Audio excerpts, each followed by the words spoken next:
Recording in progress. Recording. Quiet, please. underway. Quiet on the floor, please. Cloud recording is on. Okay, good afternoon and welcome to today's New York State Council stated meeting. At this time, will all panelists please turn on your videos for verification purposes. To minimize disruption, please place electronic devices on silent or on vibrate mode. Thank you. We may begin. Ladies and gentlemen, at this time, please place all electronic devices to vibrate. Mr. Majority Leader.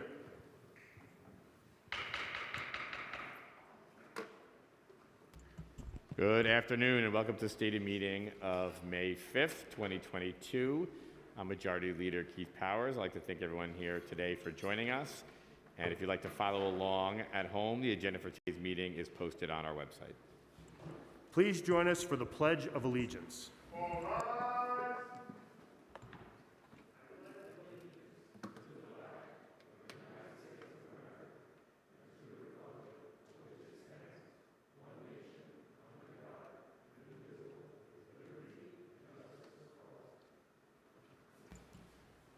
Roll call. Abreu. Present. Ariola. Present. Aviles. Present. Ayala. Present. Barron. Here. Botcher. Brannan. Here. Brewer. Here. Brooks Powers. Caban. Present. Carr. De La Rosa. Here. Brooks Powers. Present. Dinowitz. Here. Farias. Present. Felice. Here. Gennaro. Here. Gutierrez. Presente. Hanif. Here. Hanks. Present. Holden. Here. Hudson. Present. Joseph. Present. Kagan. Present. Krishnan. Here. Lee. Here. Lewis. Present. Marte. Present. Mealy. Present. Menon. Present. Moya. Present. Narcisse. Present. Nurse. Present. Osei. Present. Palladino. Present. Wrestler. Present. Richardson Jordan. Present. Riley. Present. Rivera. Present. Salamanca. Sanchez. Present. Shulman. Here. Stevens. Here. Carr. Here. Ung. Present. Botcher.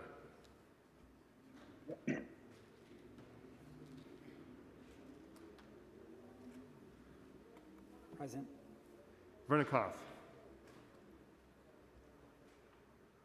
Velasquez. Present. Williams. Here. Juan. Present.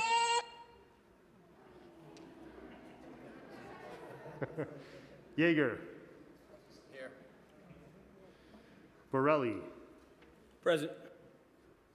Powers. Here. Speaker Adams. Present.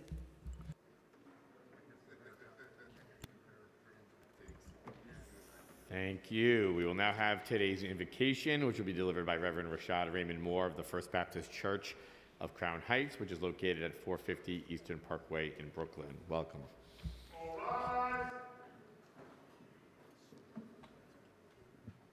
Good afternoon. Please join me for a word of prayer. How good it is to center down, to sit quietly, and to see our lives pass by.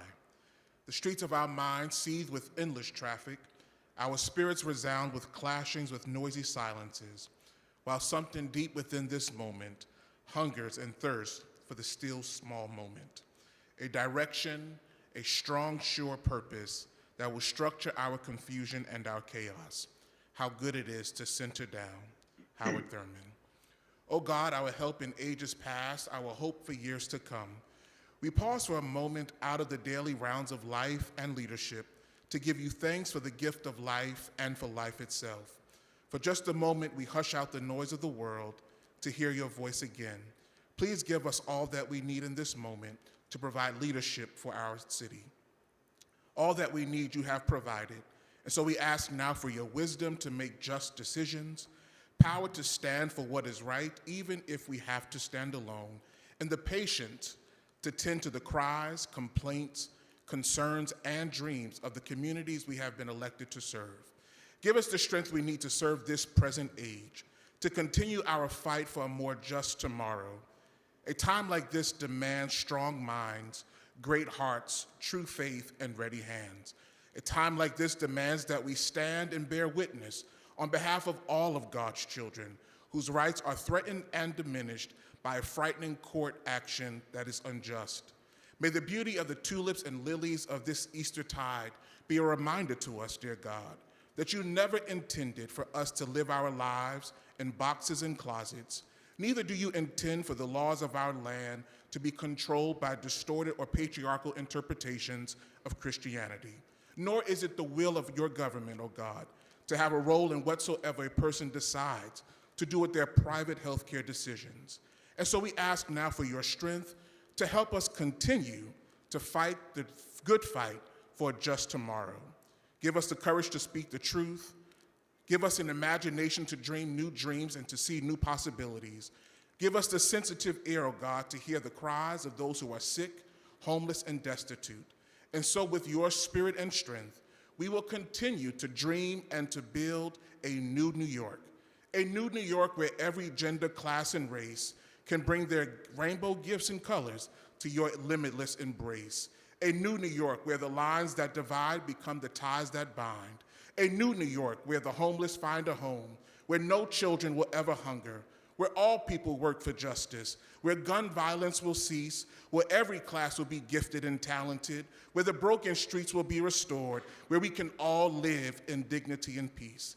And with your wisdom and power pushing us on, we will continue to put our hand to the plow, to put our hands, head, and hearts together to build a new New York this day and forevermore. This is our prayer. In your many names we pray, and we say amen.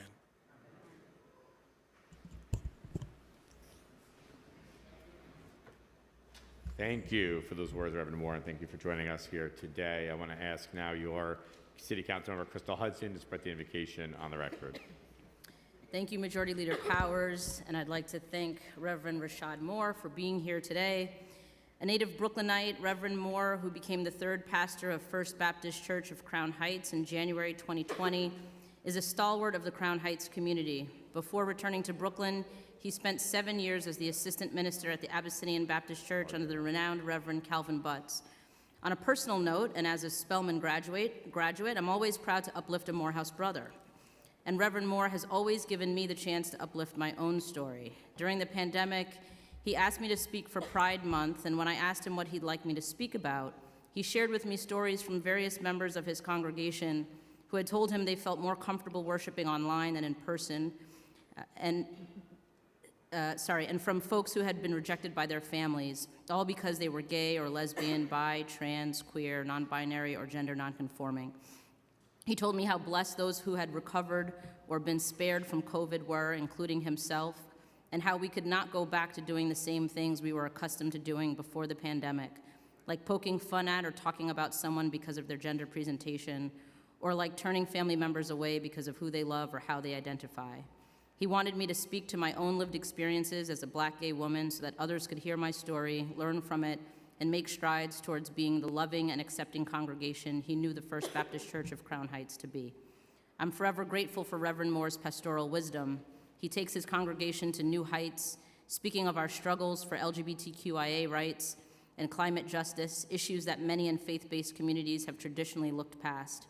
Under Reverend Moore's leadership and guidance, First Baptist Church of Crown Heights is a home for everyone, a place where folks can come together to collectively worship, grow, and celebrate while knowing that no matter who they are welcomed. Thank you, Reverend Moore, for all you've done for me and for my district, and for all you'll continue to do in the years to come. I now make a motion for unanimous consent to spread the invocation in full upon the record. Thank you. Thank you, Councilmember Hudson. We are now going to have the adoption of the minutes by Deputy Speaker Diana Ayala. I make a motion that the minutes of the stated meeting of April 14th, 2022 be adopted as printed. Thank you, Deputy Speaker Ayala. We'll now have messages and papers from the mayor. None. Communication from city, county, and borough offices. M59, OMB Annual Report. Received, ordered, printed, and filed. M60, CCRB Appointment. Rules, privileges, and elections. Petitions and communications. None. Land use call-ups. M61, 145, Museum of Civil Rights. Coupled on call-up vote, and I would now ask that the clerk take a roll call vote on today's land use call-up item. Abreu. Please come back to me.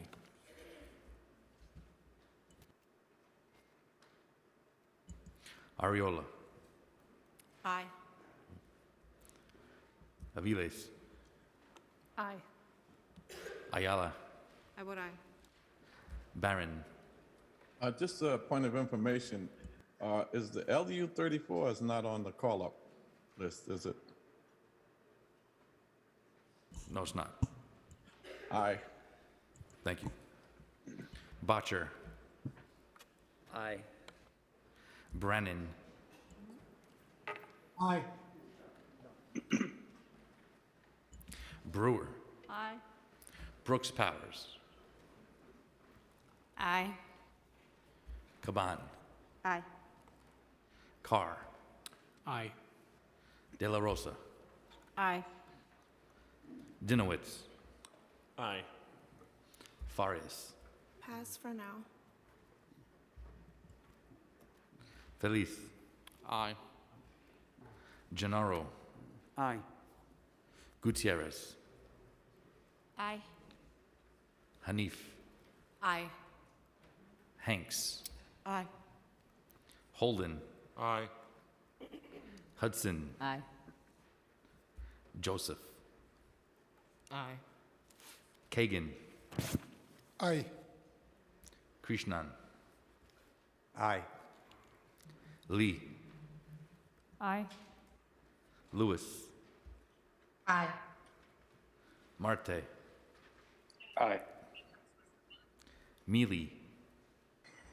Aye. Menon. Aye. Moya.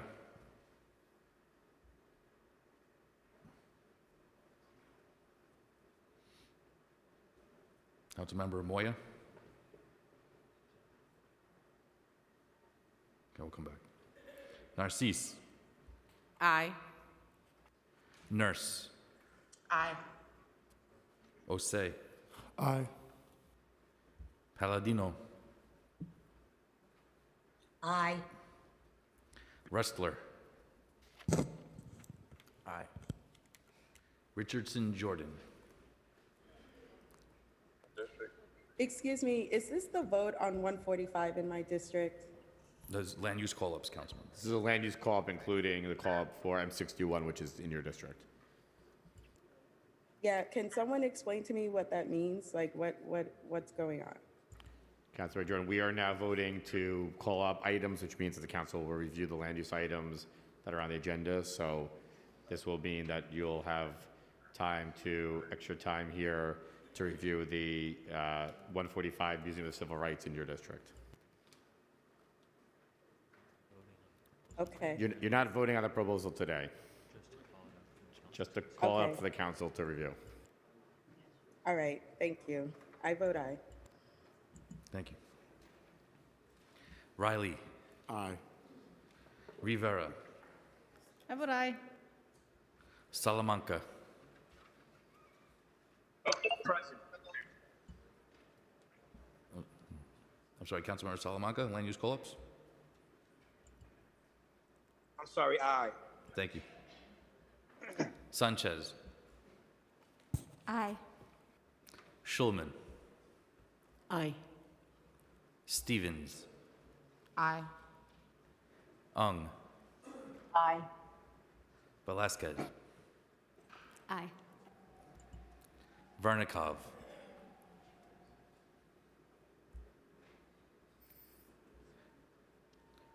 Williams. Aye. Juan. Aye.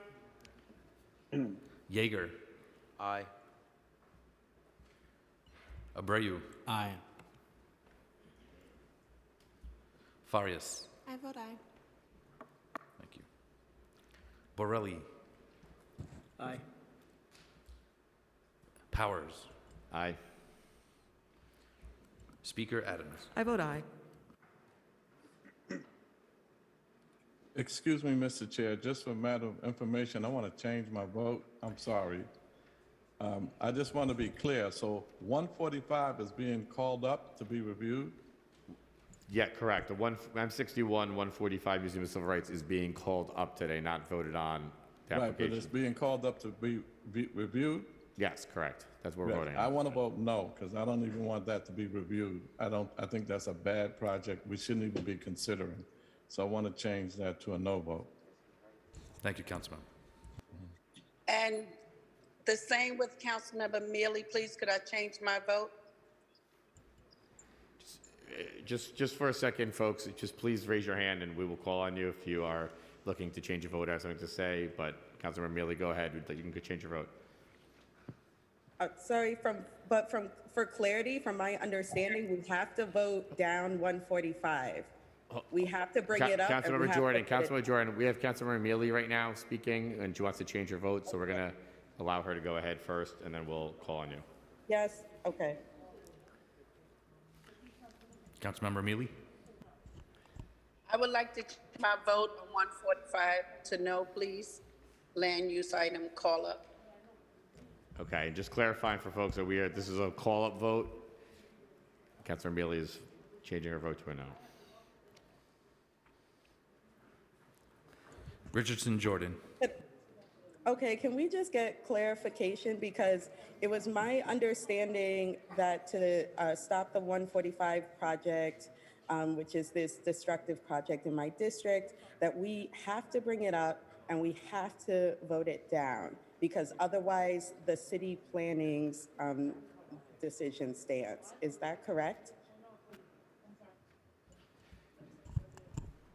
Councilor Jordan, we are voting to call it up so the council can review it and then vote on the application. So that is what the step we're taking here today is But to bring it up for council review. But is it true that if we do not bring it up, then the decision from the city planning stands? Is that true? That is correct. So if we do not call it up today, then the bill will move forward and we will not take a vote on it and it will not be reviewed by the city council. All right, I'm sorry. Excuse me, Councilor Barron. Oh, wow. I vote aye. I just want to be clear. Can we Thank just you. have a little bit of order here, folks? Councilor Barron, we're just going to take people in the order that they sign up to Oh, I'm change their sorry. votes. So we'll go to Councilmember Jordan. We'll come back to Councilmember Barron after that. Councilor Jordan, do you want to change your vote or do you want to keep your vote as is? So I will keep my vote as an aye, understanding that we have to bring up this item and we have to vote it down in order to change the city planning's decision. So you vote aye. Okay, thank you. Councilmember Barron, how do you vote? Yes, very familiar with the process too. Just got a little mixed up this morning. I vote aye. Thank you, Councilmember Barron. Councilmember Mealy, are you still I vote there? aye. Vote aye. My Okay, vote thank you. Thank you. We will now wait for the roll call vote. Wait, I had my hand up, Keith. Sorry, we have Councilmember Moya here to vote I as well. wanted to vote Sorry. aye. Thank He you. votes aye. Thank you, Councilmember Moya. Apologies.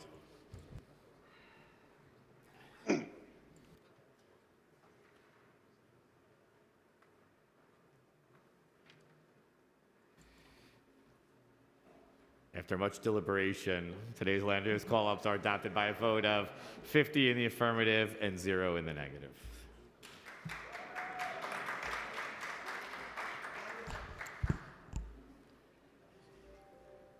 We will now hand it over to communication from our speaker, Adrian Adams. Thank you. Thank you so much, Majority Leader. Good afternoon, everyone. Whew. Happy Cinco de Mayo. Yeah. I just want to remind everyone that masks are still strongly encouraged to be worn throughout the stated meeting in these council chambers. Our city's COVID alert level has been raised to medium due to the contagious BA.2 variant, so let's continue to be safe and cautious in the chambers. Today, we're voting on 2 resolutions, 1 bill, several land use items, and 1 transparency resolution. Before we begin, I would like to acknowledge the traffic fatalities that continue to plague our streets. All of them are tremendously heartbreaking.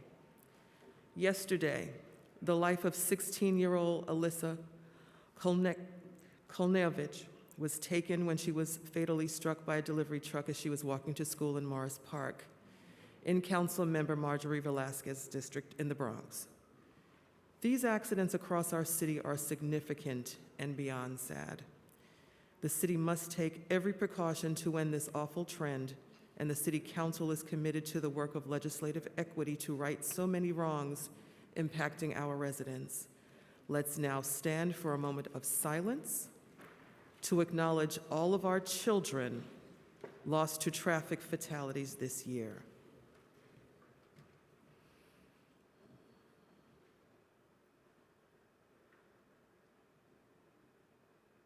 Thank you. I now want to speak about the draft majority opinion of the United States Supreme Court that we learned about on Monday, which would overturn the federally protected right to abortion provided by the Roe v. Wade decision nearly 50 years ago. If this were to be the final Supreme Court decision, it would eliminate these important federal protections afforded to women, as well as trans and gender nonconforming individuals across the country, leaving them at the mercy of their state governments. Several states have already passed trigger laws that would outlaw abortion if Roe were overturned, and many others would quickly seek to take similar action, jeopardizing access to safe reproductive health care for tens of millions of Americans of reproductive age and nearly half of women within that age range in the United States. The right to safely access abortion and reproductive health care is a fundamental human right of self-determination. As of today, it is still a constitutional right. Yet, we know it has been under assault in dozens of states through restrictive laws that make it difficult to access reproductive health care and a national effort to overturn Roe v. Wade that has led us to this moment in history. If this draft majority is reflected in the final decision, it would be dangerous and unprecedented by ignoring 50 years of case law and jeopardizing a range of rights that have been established in this country, those that undermine protections based on race, sexual orientation, gender identity or expression, among others. We must not forget who would be most impacted by any decision to overturn Roe v. Wade: Black and brown and low-income people in states across this country where the right to a safe abortion would be stripped away. The wealthy in those states would be able to access the services because of their access to travel funds, while poor and low-income Americans would be left without access to safe care. Here in New York, thankfully, abortion rights are protected by state law under the Reproductive Health Act, and we will remain a destination state for any and all women, non-gender conforming, and trans individuals who are seeking abortions and reproductive health care. But this is a national issue that requires federal legislation. The United States Senate must do what is right and pass the Women's Health Protection Act to ensure that fundamental health care rights are protected by federal law. It's not lost on me, or many of us. Who is making this decision that will impact millions and millions of women, trans and gender nonconforming Americans across this country? This group of predominantly men on the Supreme Court will never, ever understand the pain and heartbreak that goes into making the decision to terminate a pregnancy. And yet, they get to decide what we can do with our own bodies. This is not just wrong, it's incredibly unjust. This issue hits so close to home for me and millions of us across this country because so many have lived aspects of this tribulation personally. When I was a student at Spelman College in Atlanta, Georgia, I majored in a sector of healthcare, and I worked as an advocate at a women's health center that provided reproductive health care services, sexual health education, contraception, and pregnancy termination. In my work, I held the hands of women who agonized over well-thought-out and informed choices, and I carry their stories with me to this very day.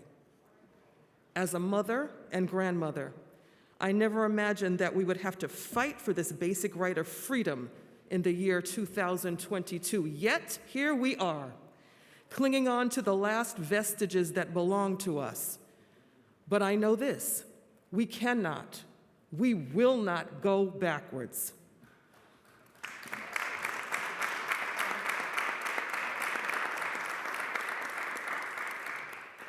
And since Tuesday, we've been rallying and marching, but we won't stop until millions of women, gender nonconforming and trans individuals across these United States have the right to access safe and legal abortion. So, as was said by Councilmember Caban in her statement and at our City Council press conference, quote, "We've got an enormous fight ahead of us. It's going to take all of us coming together across differences with profound love, courage, and solidarity. It's going to take clear eyes and a bold vision and good marching shoes." So I say we will march on. Yes, we will march on.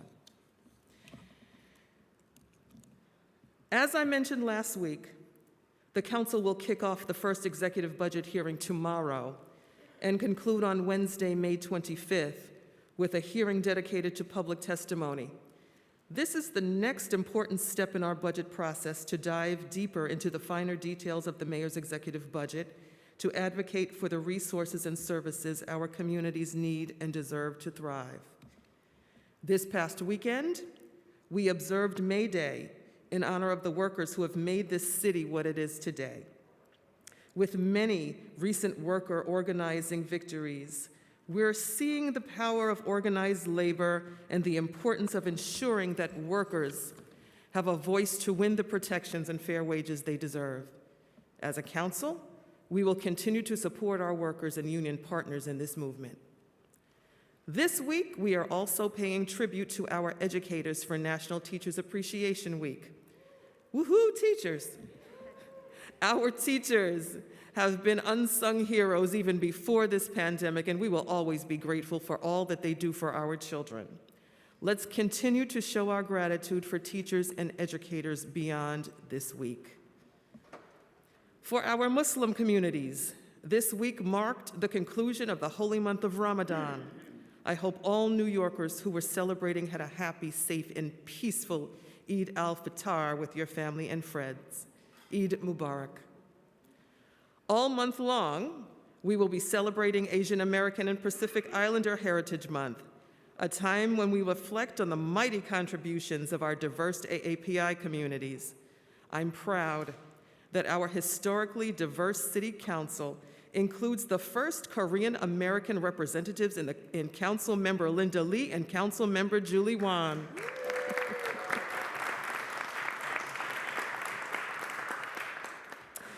As well as the first South Asian representatives in Council Member Shahana Hanif and Council Member Shekhar Krishnan. So let's continue to honor and celebrate our amazing AAPI communities here in New York City. And finally, this weekend, we will be celebrating one of my personal favorite holidays. Yes, it's going to be Mother's Day. And as a mother and grandmother, nothing makes me happier than spending time with all of my babies. I know that Mother's Day is especially meaningful for this council, the first in our city's history with a women majority made up of daughters, young and older moms, mothers-to-be, and future mothers right here in this very room. And of course, I will never forget our men and fathers that recognize the importance of Mother's Day as well. So on behalf of the entire City Council, happy Mother's Day to all of our mothers.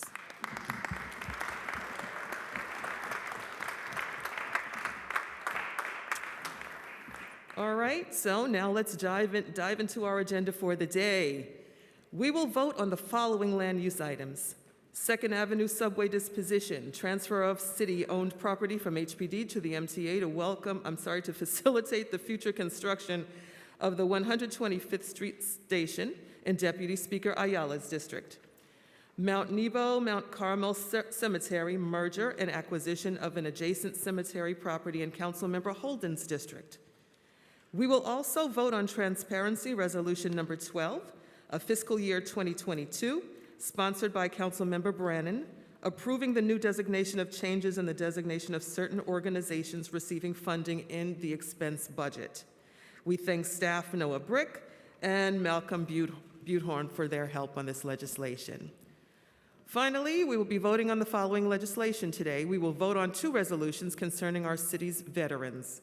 Resolution 21, sponsored by Councilmember Eric Dinowitz, calls on the state legislature to pass and the governor to sign S2279, sponsored by Senator Daphne Jordan, and its companion bill, A7961, sponsored by Assemblymember Jake Ashby, designating the state of New York a Purple Heart state. Currently, there are 42 municipalities, 12 counties, 6 colleges and universities, 6 Purple Heart trail routes, and 6 other various locations that already have the Purple Heart designation within the state. For example, in 2015, the New York City Council issued a proclamation declaring New York City a Purple Heart city. By adopting the Purple Heart designation on a statewide basis, New York State can take another critical step in recognizing the heroic sacrifices of our nation's service members have made in order to protect our country. And Resolution 41, sponsored by Public Advocate Jumaane Williams, calls on the United States Congress to pass and the President to sign legislation that would allow service members, veterans, and eligible surviving spouses to use the home loans backed by the United States Department of Veterans Affairs to purchase residential cooperative housing units. Without the option of cooperative housing, using VA loans may not be a realistic option for many veterans in New York City, where co-ops often account for a sizable share of the available housing stock. Extending the VA loan benefits to the purchasers of residential cooperative housing units would be a boon for New York veterans. We give thanks to our staff, legislative attorney Bianca Vitale, and legislative policy analyst Elizabeth Arts. Introduction 173-A, sponsored by our Parks and Recreation Committee Chair, Councilmember Shekhar Krishnan, would require the Department of Parks and Recreation to develop standards for inspecting the quality of various features of parks or playgrounds under its jurisdiction and issue a report to the mayor and council that would identify any such features that have routinely been given an unacceptable rating after having been inspected. It would then require that the Department of Parks and Recreation submit a plan to the council on how the issues for such park or playground features will be corrected. We thank you, staff, Senior Legislative Attorney Chris Satori, and Senior Legislative Policy Analyst Patrick Mulvihill. Thank you for your attention. Now I will turn it back into the hands of our Majority Leader.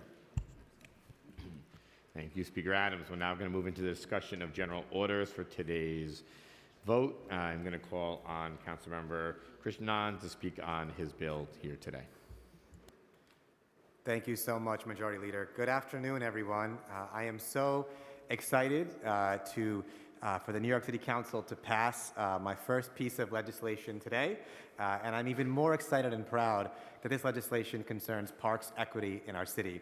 As the chair of the Committee on Parks and Recreation, as a council member from Jackson Heights and Elmhurst, where we were the epicenter of the pandemic, but ranked 50 out of 51 when it comes to council districts with green space, I think that the issue to make sure that we have equal access to green space in our city is one of the most urgent crises we face coming out of this pandemic. We have seen how, coming out of COVID, that our parks is a public health issue, a racial justice issue, and an immigrant justice issue. Today's bill, Intro 173A, is a first and critical step forward in this council to addressing the issue of parks equity in our city. Because we know firsthand that every community, regardless of race, regardless of income, deserves access to well-maintained, quality green space. But the reality is in our city that some communities have parks that are very well maintained, beautiful, and are the restorative spaces that all our parks should be. Whereas others have parks that have been long neglected and not maintained in years. The results not just of any accident, but of decades of systemic disinvestment.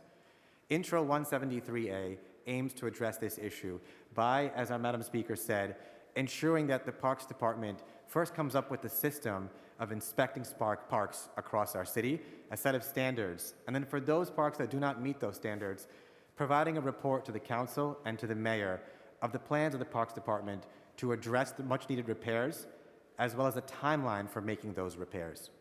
This is a way to ensure that every New Yorker has access to the green space that we so desperately need and that we saw was vital during this pandemic.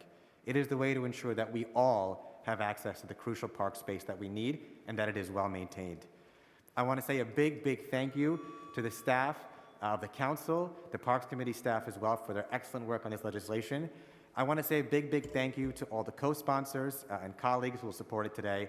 And most importantly, I would like to thank our Speaker, Agent Adams, for ensuring that this City Council prioritizes parks equity as the important issue and value that it is in our city, and ensuring that we work together to address it as a City Council. So thank you all so much, and I would urge everyone to vote yes, and I'm excited for today's bill. Thank you. Thank you.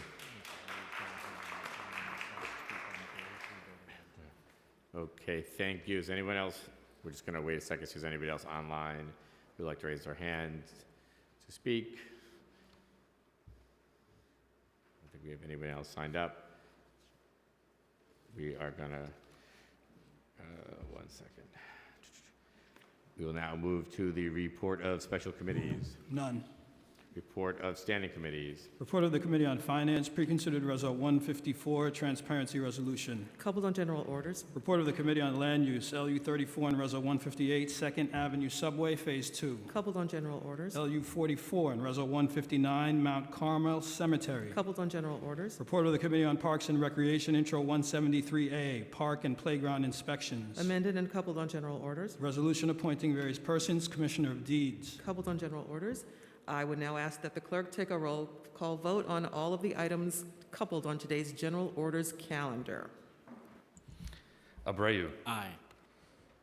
Ariola. Aye. Aviles. Aye. Ayala. Aye. Barron. I vote aye on all except for LU 34. I am abstaining from that the property for the MTA, because the community wants a commitment to public housing, and they said they couldn't make that commitment right about now. I do think Councilmember Ayala is going to make sure they do, but without that commitment to the community, I'm going to abstain from that and vote aye on all the rest. Thank you, sir. Botcher. Aye on all. Brannon. Aye on all. Brewer. Aye on all. Thank you. Brooks Powers. Aye on all. Caban. Aye on all. Carr. Just like to disclose on the record that in today's transparency resolution, we're funding CUNY, and my partner is a student at CUNY, and I vote aye on all. De La Rosa. Aye on all. Dinowitz. Aye on all. Farias. I vote aye on all. Feliz. I vote aye. Gennaro. Aye. Gutierrez. Aye. Hanif. Aye. Hanks. Aye. Holden. Aye. Hudson. Aye on all. Joseph. Aye on all. Kagan. Aye on all. Krishnan. Aye on all. Lee. Aye on all. Lewis. Aye on all. Marte. Aye on all. Mealy. Aye on all. Menon. Aye on all. Moya. I vote aye. Narcisse. Aye on all. Nurse. Aye. Osei. Aye on all. Palladino. Aye. Wrestler. Aye, and I just want to congratulate my good friend Shekhar Krishnana on a great piece of legislation. Thank you. Richardson Jordan. Aye on all. Riley. Aye. Rivera. I vote aye. Salamanca. Aye on all. Sanchez. Aye on all. Schulman. Aye on all. Stevens. Aye. Ung. Aye on all. Velasquez. Aye on all. Vernikov.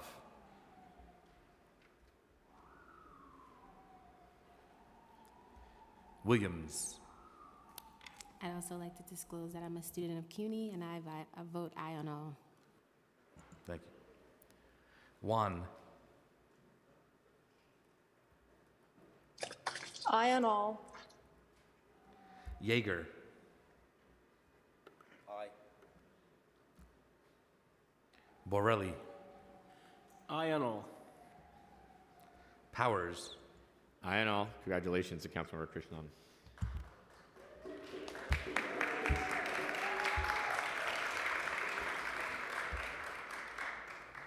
Speaker Adams. What the Majority Leader just said, and I vote aye on all.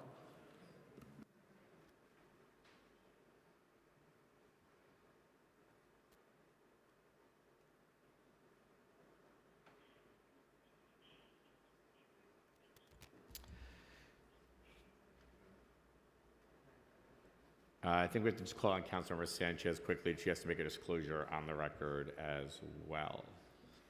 Thank you, Majority Leader. I'd also like to disclose that my brother works at CUNY. Thank you. We're now going to also go to Councilmember Brooks Powers. I'd like to disclose I'm a member of the Greater Allen AME. Just look around.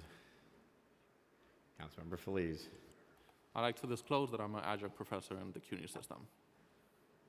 A lot of CUNY folks here. We like that. Anyone else? Gail, I'd like to disclose something.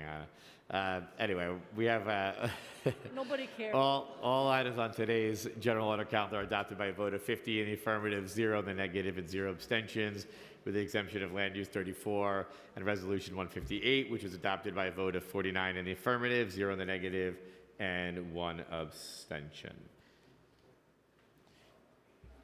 We're now going to move to the introduction and reading of bills. Oh, we're just going to wait for the speaker 1 second.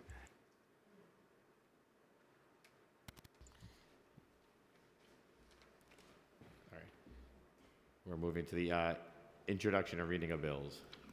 All bills have been referred to committees as indicated on today's agenda. Thank you. We're now going to move into discussion of resolutions. Do we have anyone signed up for discussion resolutions?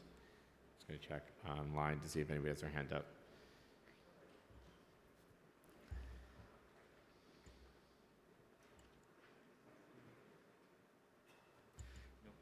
Okay, thank you. We'll now have a voice vote on today's resolutions. If you wish to vote against or abstain from either of today's resolutions, please notify the Legislative Documents Unit by email or by approaching the dais before the vote.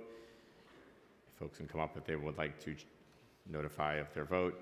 I'll now read today's resolutions into the record.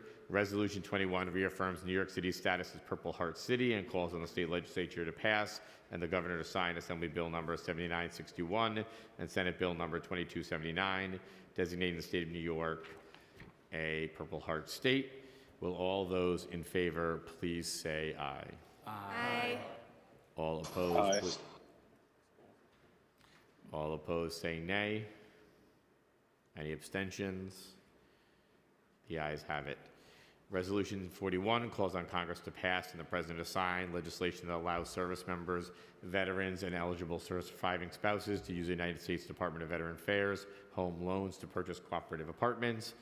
We'll now take a vote on that one. Will all those in favor please say aye? Aye. All opposed say nay. Any abstentions?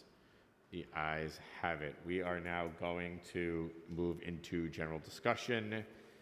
We are going to begin with our Minority Whip, Selvina Brooks Powers. Majority Whip. Thank you. Thank you, Majority Leader, and good afternoon, colleagues. First, I'd like to speak to the devastating news out of Washington this week. I am deeply concerned for the future of women's health in America. Although it is not official, the Supreme Court is clearly moving to strike down Roe versus Wade to criminalize abortion and take vital health care access away from millions of Americans. As I've said before, this decision is a callous criminalization of health care, and it will endanger countless lives. Nowhere in America do we see government interfering with the man's body in this way. It's time that we treat women as the equal members of society that we are.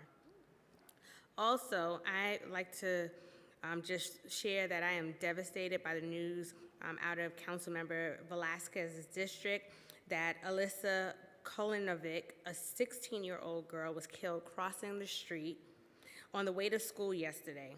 Each traffic death in our city is an unspeakable tragedy, and we must act now to prevent more. This council is calling on the administration to fully fund the streets plan with the $3.1 billion, and I encourage my colleagues to join us in advocating for that funding. I'd also like to highlight two bills that I have introduced this week with some of my colleagues. Intro 328, which I'm introducing with Councilwoman Williams, would require city agencies to hire independent MWBE procurement consultants for every contract over $10 million and would require MOCs to submit an annual report to the council on how these consultants improve outcomes for minority and women-owned businesses. MWBE engagement is a personal priority for me thanks to my time at the JFK Redevelopment Program, and I believe it's key to providing lucrative economic opportunities to our businesses and getting our city's income back on track. And I'm joined by Councilwomen Joseph, Narcisse, Vernikov, and Lewis on Intro 329, which establishes a reward for reporting information on hit-and-run traffic incidents. In just the past few weeks, each of our districts has grappled with senseless and devastating traffic deaths.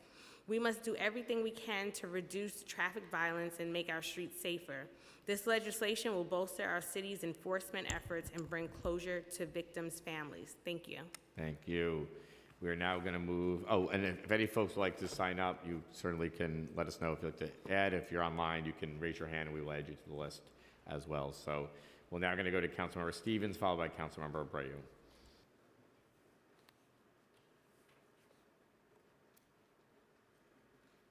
Sorry about that. Today I wear red in recognition of the National Day of Awareness for Missing and Murdered Indigenous Women and Girls. The third leading cause of death for Indigenous women is homicide, with a rate of 10 times higher than the national average. Those numbers only reflect in what is reported, with many more Indigenous women and girls going missing each year.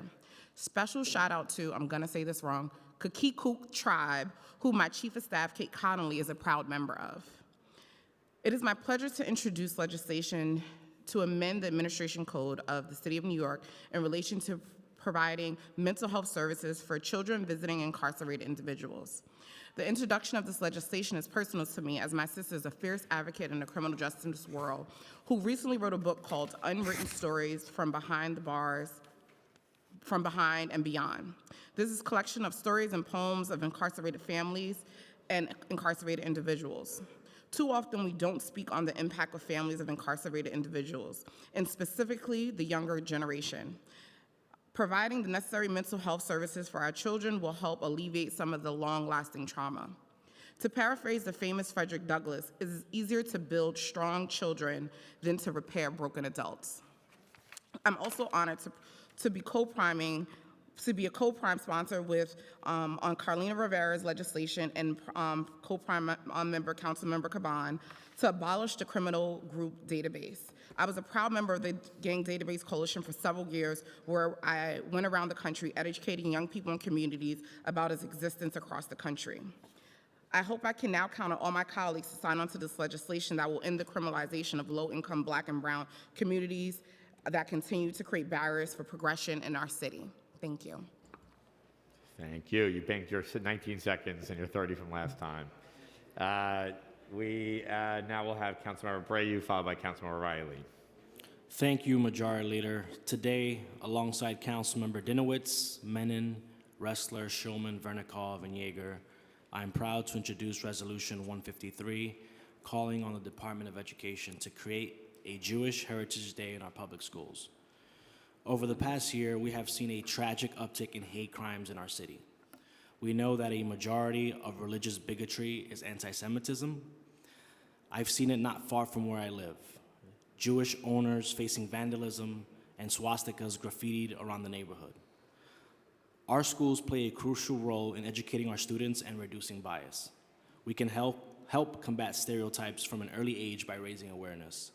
In the most diverse city in the world, our schools must celebrate that diversity. The 350-plus year Jewish experience in America is multifaceted and plentiful.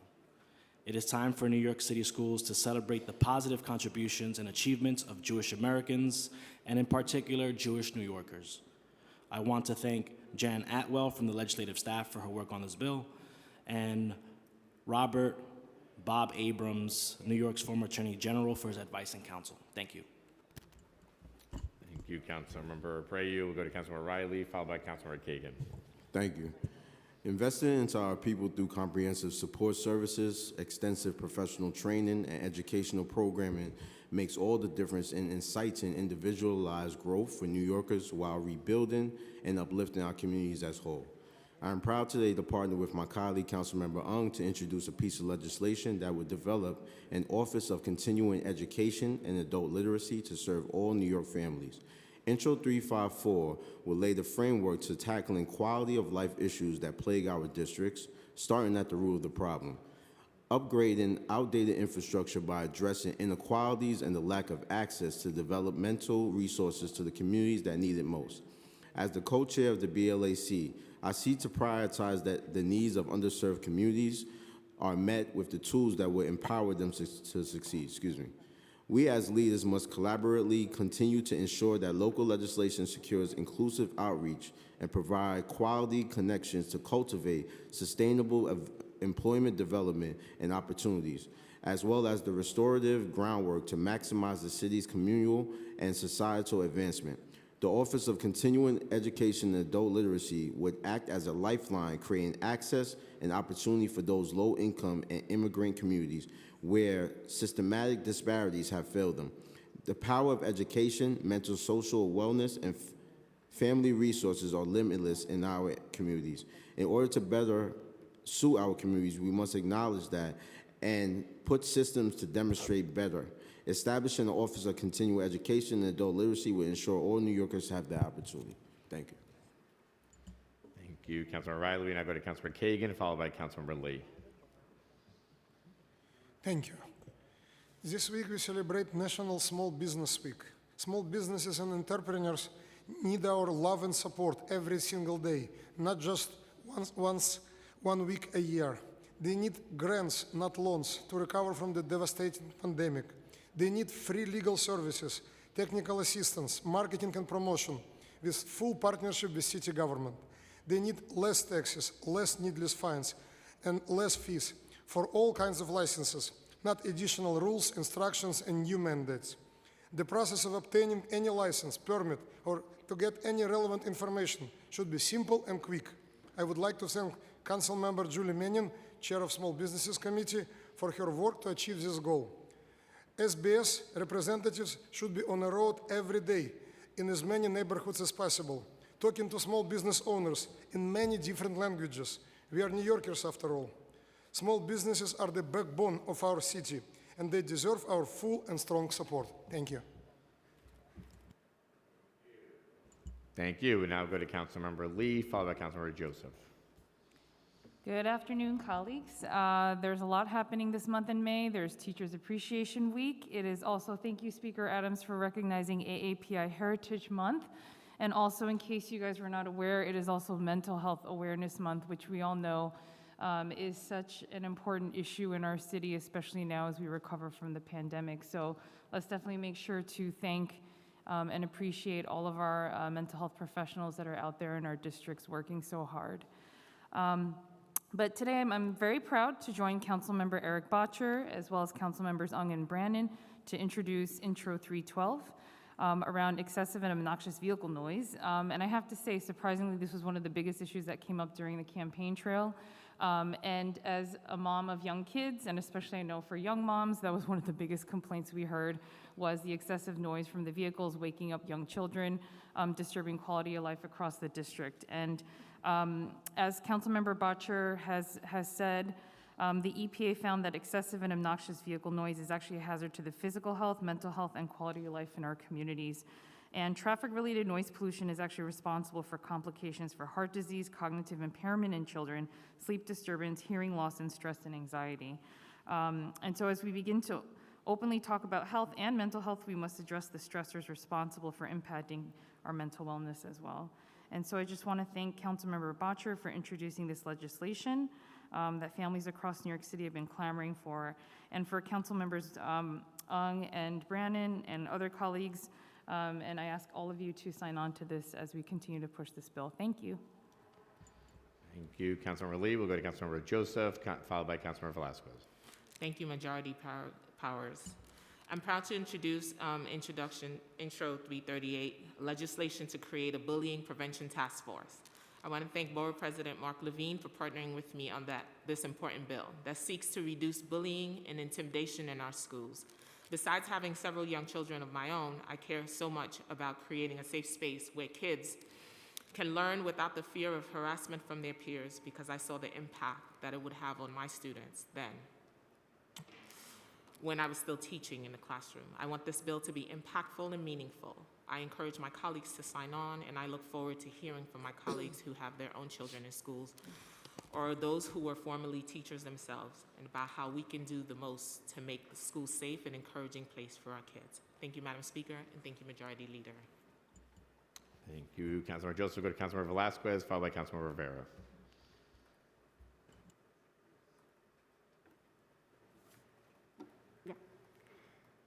Thank you so much.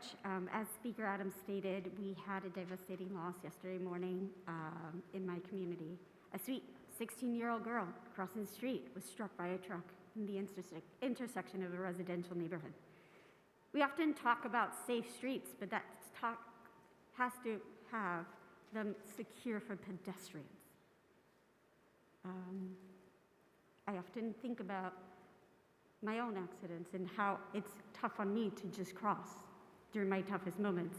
And we have to think about our children and our seniors that are stuck, debating whether their life will be taken away. Therefore, I'm echoing the sentiment of Majority Whip Brooks Powers in asking for the additional funding. I'm also asking for the Department of Transportation to install reflective material on at least 250 curbs, bollards, posts, and roundabouts. And that is what Intro 369 is all about. I look forward for your support.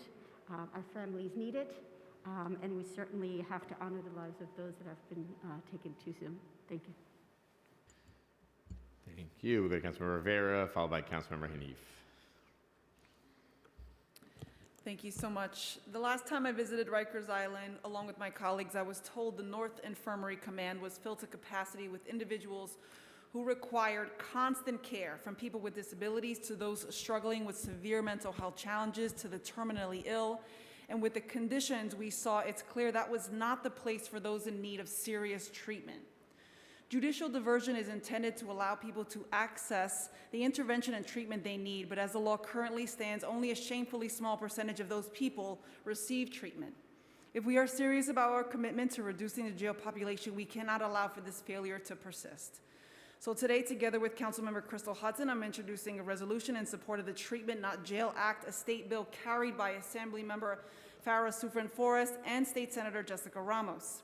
The Treatment Not Jail Act will amend the judicial diversion law to expand eligibility for treatment for individuals involved in the criminal legal system, so New Yorkers with disabilities, illnesses, and other health-related challenges can receive the care and support that they need. New Yorkers know that public safety must be addressed at the root, and they have told us they want lasting solutions delivered through the expansion of restorative services, healthcare, and community support systems, and it is on us to act. Today, I'm introducing 3 bills related to conditions at the Department of Correction and within the city's jails. The first would require electronic case management for sexual abuse investigations within the department. Another would allow incarcerated people to choose the gender of their doctor when seeking medical care. And the third would establish a program for child visitors at correction facilities. As New Yorkers, elected leaders, we do have a mandate to center humanity in a system where it is severely lacking. I hope you, my colleagues here today, will join me in signing on to these bills. Thank you. Thank you. We'll go to Councilmember Hanif, followed by Councilmember Brewer. Thank you. First, I'd like to thank Councilmembers Riley and Ung for your introduction of legislation to create an office dedicated to continuing education and adult literacy. Within the Immigration Committee, we've been advocating for an expansion of funding toward adult literacy programming and have not received a commitment from the administration. So I hope to have my colleagues' support as we push for these urgent dollars, $27 million as shared in the council's budget response for our immigrant communities. Today, I'm proud to introduce Intro 331 alongside council members Menon and Velasquez and Brooklyn Borough President Reynoso to create a temporary office of recovery to help our restaurants thrive over the next 5 years. The office would develop and implement programs and policies that would help the industry and its workers get through this challenging period. From ever-shifting regulations to a decrease in customers, restaurants have faced some of the most challenging burdens during the pandemic. We've seen far too many pillars of the community shut down over the past 2 years. And especially after the federal funding has dried up, it is clear that the city can do much more to meet the specific needs of businesses and workers that give our city so much. This issue is deeply personal to me. Not only do I love the thousands of restaurants that are part of the lifeblood of our city, I'm a self-identified foodie, but my father started Little Bangladesh Restaurant in our neighborhood in Kensington over 2 decades ago. I have so many fond memories of running into the restaurant and smelling my Bangladeshi heritage, the delicious foods that keep me tied to my ancestors, and the immigrant-run Brooklyn I know. Now Radhuni Sweets, the restaurant, is more than just a place to eat or how my family supports extended family members across New York City and our homeland. It is a space for community. It is a place for working-class immigrants and families to gather, talk, be around others that understand their experiences, and celebrate. We've lost too many of these gathering spaces during the pandemic. Too many dreams have been lost. Too many people have seen their livelihoods disappear overnight. I'm proud to champion this legislation in honor of everything my father has done and for every restaurant owner and worker who called the city home. And I'd like to give a shout out to my district in the 39th for having some of the best pizza, bagels, pasta, and samosas in the city. Come visit. Very disputable, but we'll now go to, I'll let you have it. We'll now go to Councilmember Brewer. Thank you very much. A couple of things. First of all, just like everyone else, I want to thank the Speaker for her extraordinary words regarding opposition to the Supreme Court and Roe v. Wade. That was very important to all of us, and thank you, Madam Speaker. It was huge. Second, these damn helicopters. So I know that Councilmember Botcher and others, yes, last night I was at a NYCC outdoor meeting. I swear that thing, you could have touched it coming over towards Central Park. So I have an article op-ed in the Daily News today on the topic, and I think we all know that we would not like to have them flying over our city. There's federal legislation, there's state potential. We have some, I know, that could be introduced in the future. I have something about noise. We're talking to New Jersey. But just to say, I hope it's on everyone's radar if you're getting complaints. 21,000 complaints last year on this topic alone to 311. And then I just want to mention 327, which is introduced with the Brooklyn Borough President. Basically, I think you all know about HDFCs, Housing Development Fund Company units, and we want to know how many of them are being reported in every single community board. The average sale price, there's a lot of, I would say, funny money that goes on, and we want to make sure that it is not happening in that way. We do want people to have home ownership, but it should be those who are in a certain income bracket. I'm also with Councilmember Brannon, Intro 325, and that would maintain a list of pediatric emergency rooms, including information about their location in different locations, obviously online, but also in places where parents can find them, because believe it or not, it's very hard to find a pediatric emergency room for those of us have had or do have small children. Thank you very much. Thank you. We're now going to Councilmember Ressler, and we will be followed by Councilmember Botcher.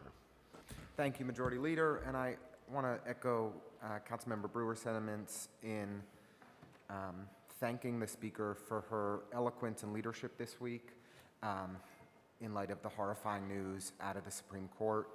I am honored to be a part of a body that I know will do everything in our power to protect the rights of women, protect the rights of women's reproductive health and their right to an abortion, not just here in New York City, but across the country. Today, I am introducing legislation with my colleagues, Councilmembers Caban, Osei, Hudson, Gutierrez, Nurse, Hanif, and Juan, to hold NYPD officers accountable when they engage in evidentiary misconduct. There is widespread documentation of officers giving false or misleading testimony, withholding exculpatory evidence, intimidating witnesses, all to justify unjust arrests and secure convictions that can only be described as wrongful. Prosecutors have been left to their own devices, maintaining their own lists of police officers who cannot be trusted in a court of law. We must step up to do our part to root out this rot in our justice system, and we must go further. We must actually hold officers accountable when they engage in evidentiary misconduct. Our bill, Introduction 353, requires the Department of Investigation to investigate claims of evidentiary misconduct. If the claim is substantiated, then all relevant parties will be notified. If the misconduct was intentional, then DOI must go further to investigate prior cases to determine whether there is a pattern of evidentiary misconduct. All 5 district attorneys will be notified if so. If the misconduct qualifies as criminal, then it will be referred to the relevant district attorney for prosecution. I'd like to thank the council staff who worked on these bills, the co-sponsors, and Controller Brad Lander, who introduced a previous version. Thank you all. Thank you, and I want to wish you a very good luck to a big wedding celebration coming up this Saturday, Councilmember Ressler. Thank you, Chief. Hopefully next time we see you actually are a married man. I'll try not to mess it up. Thank you. We'll now go to Councilmember Botcher, and we'll have followed by Councilmember Schulman. Thank you, Majority Leader. Today I'm introducing legislation with Council Members Linda Lee, Sandra Ong, Justin Brannon, that would increase penalties for excessive motor vehicle noise. Every New Yorker knows what it's like to get woken up in the middle of the night by an obnoxiously loud vehicle. But the people who alter their vehicles to be louder, people who lay on the horn, especially in the middle of the night, they're being more than just rude and obnoxious. They're actually affecting people's health and mental health. And as Councilmember Lee said, more and more studies are showing that noise and health are linked. And we all have constituents who've reached out about this. A young mother in Hell's Kitchen spoke at our press conference earlier about how this is affecting her toddler. And it's very, very sad. So we're going to propose to increase the fines, but penalties only work with enforcement. And as we're introducing this bill, the Department of Environmental Protection is entering the final months of a pilot program with sound sensors and cameras in strategic locations that would be able to identify and ticket these individuals. I want to thank my Legislative and Budget Director, Win Periasamy, my Chief of Staff, Sean Coughlin, and everyone who worked on this. This is the beginning of an effort to get movement on this issue. And as we chanted at our press conference today, less beeps, more sleeps.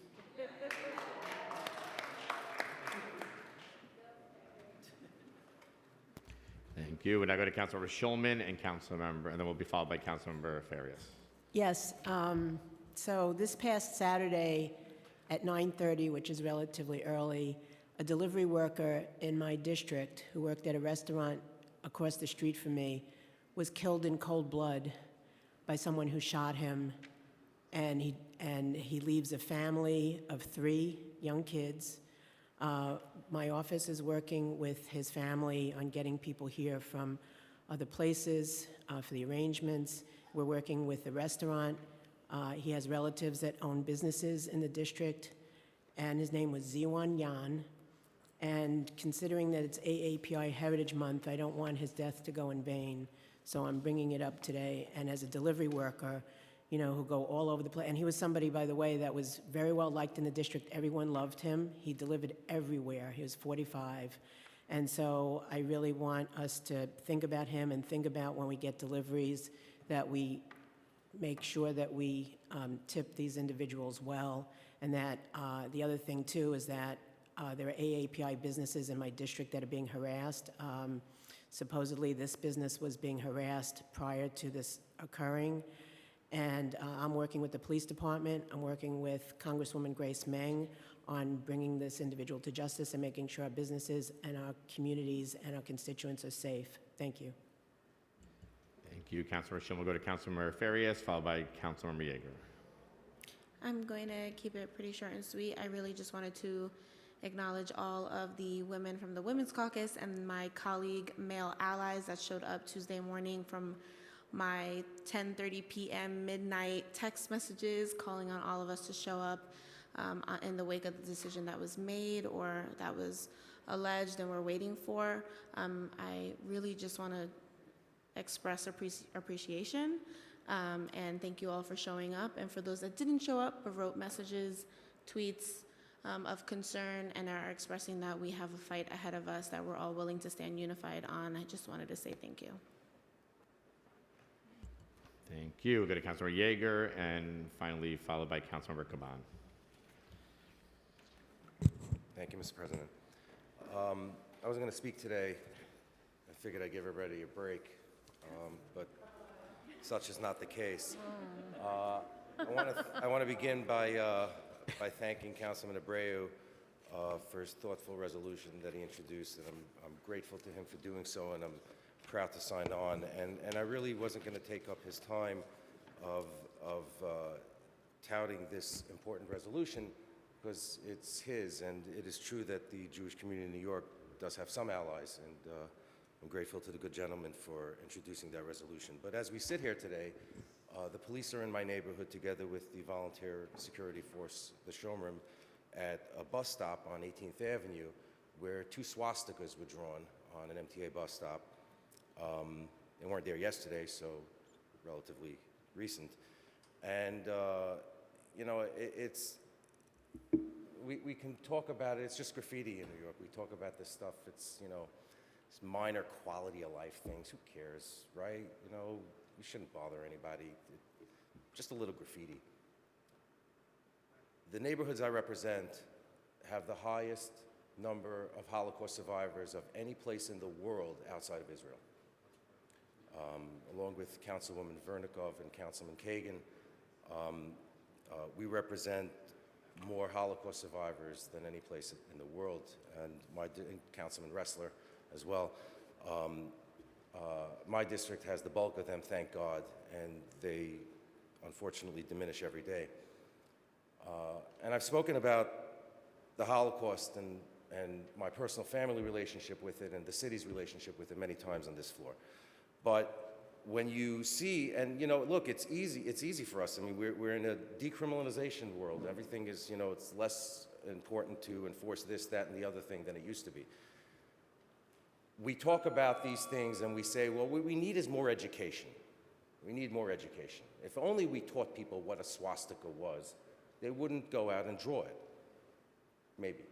Or if they thought that if they got caught doing it, they'd spend the night in jail, they'd get locked up, they'd go to prison for defacing public property, not concerned about the speech. They did it on public property, and we're okay with it as a society. We've become okay. We've done what Senator Moynihan used to call defining deviancy down. Councilor We've Yeager, become okay. wrap it up. With, I'm going to, thank you. We've become okay with the crimes in this city. And this is one that maybe it's okay. We're going to scrape it off. By the time I leave here and go to Borough Park, it's going to be gone. But it's not okay, and we have to do more than simply speak about it on the floor. We have to do a little bit more than Councilor Yeager, you simply gotta introducing a wrap it up. resolution on the floor, as my friend has done today, and I'm very grateful. We do have to do more in this city. Thank you very much. Thank you. We're going to now go to Councilmember Caban, followed by Councilmember Aviles. Yes, thank you. I just want to speak briefly on Intro 353 and thank my colleagues who have signed on, and thank you, Councilmember Ressler. I just want to lay out, practically speaking, how this ends up playing out in court. I spent 7 years as a public defender and saw this on a very regular basis. When a police officer fabricates evidence and then makes an arrest, they go to ECAB, right? They go to where a criminal complaint is drafted. It is based on those evidentiary fabrications that DAs, prosecutors decide what the charges will be. And they do it based on a sworn statement by that police officer. It is listed out in terms of like highest to lowest charges. That then gets presented to an arraignment court, and that judge, based on the fabrications of that officer under oath on this sworn document, then decides whether or not to set bail. And oftentimes they do. That person loses their constitutional right to the presumption of innocence when they can't make that bail, and whether it is 1 day, 2 weeks, 1 month, 3 months, that person may have lost their job, they may have lost custody of their children, they may have lost their housing, which makes all of us less safe, not to mention what it does to the individual. What happens then is that the defense attorney goes through the process. We do motions, we ask for hearings, we ask for the evidence to break holes into it and see where the defense lies. Then the case eventually, and this usually takes months and months, sometimes upwards of a year, to get to a place where we are what we call trial ready, hearing and trial ready. It is at that point then that we may get a disclosure from the prosecutor called a Brady disclosure that says that this isn't true or there's something untruthful in this. And by that point, we will get to a judge in a courtroom, and the judge will say that maybe a year later, hey, DA, you better make an offer on this case because you can't put that police officer on the stand to testify. And at that point, we are then able to resolve that case after that person has spent time in jail, after that person may have lost their livelihood, their children, all of the things that I just named. And so, you know, I know we talk about the ultimate sacrifice or the ultimate harm when police officers kill or other things, but this is irreparable harm that we are trying to cut off here. So I hope Thank you, that my Councilor colleagues Caban. will support this as well. Thank you. Thank you. We're going to go now to Councilmember Aviles, followed by Councilmember Mealy, and then Councilmember Narcisse. Good afternoon, colleagues. This morning, a 37-year-old cyclist was struck by a private waste vehicle and was killed in our district. We must do everything in our power to end traffic violence and ensure that this will take multiple approaches, including not delaying the regulation and rationalization of commercial waste haulers in our city, and to continue to implement protected bike lanes and funding the city streets plan. 3 days ago, we had another fire in our district, which unfortunately impacted 45 families, 130 individuals, over 35 children. I want to personally thank all the first responders who supported those families and will continue to support those families. We will need all the support from this council, from this city to help these families. These are some of the most vulnerable families, Mandarin-speaking families who were tripled up in apartments because they could not afford New York City rents. I also want to just call quick attention to the intro that I'm a proud co-sponsor of with Councilmember Ayala around data collection in terms of, as we know, our city is fighting with homelessness. And the FEPS program, I'm sorry, I'm a little just disheveled here, excuse me. I'll make this very quick. The city's Fighting Homelessness and Eviction Prevention Supplement is a critical rental assistance program for families facing eviction and homelessness. And the bill we are co-sponsoring, I'm co-sponsoring with Councilmember Ayala, would require the Department of Homeless Services and HRA administration to track and report the enrollment data on the FEPS program.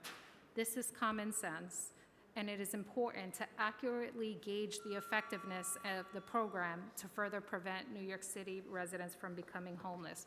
We need data to make better decisions. There's no reason to not to have data. Thank you so much. Thank you, Councilmember. We'll go to Councilmember Mealy, followed by Councilmember Narcisse. Starting time.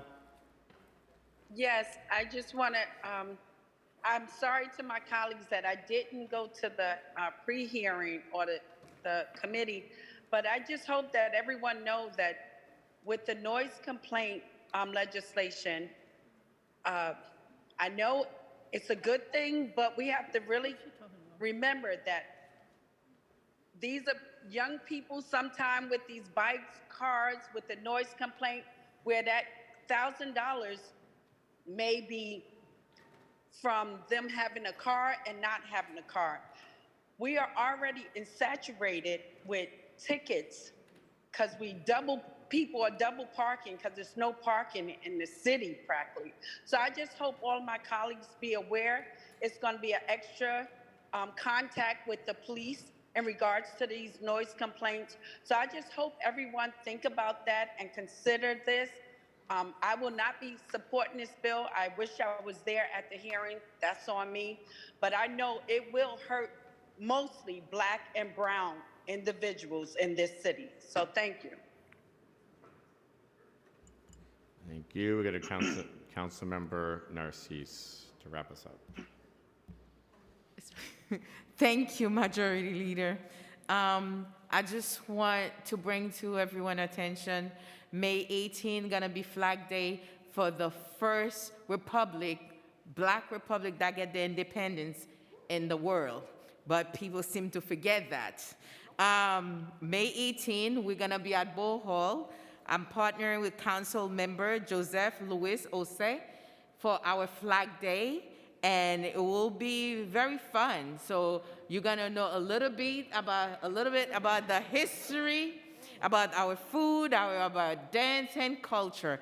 It is unfortunate that the first Black Republic been under so much pressure, oppression, suppression, and all. But every time, every chance, I'm happy to be in America. I would never say different, but at the same token, I think we owe it to a country that said freedom for all. So thank you. I'm looking forward for my colleague to meet me at Bow Hall on 18th at 6 p.m. You're all welcome. Thank you. Yes, sac passé, not boulé. Thank you. Do we have any other folks signed up for general discussion? Okay, with that being said, I'll now call on Speaker Adrian Adams to close today's stated meeting. In the spirit of festive weekend, and just to end us with another high note, congratulating Councilmember Lincoln Ressler on his wedding celebration this weekend. I will also shout out my own special counsel, Carlos Beato, who will join you this weekend in those celebrations of his own. So congratulations to him as well. With that said, the stated meeting of May 5th, 2022 is hereby adjourned.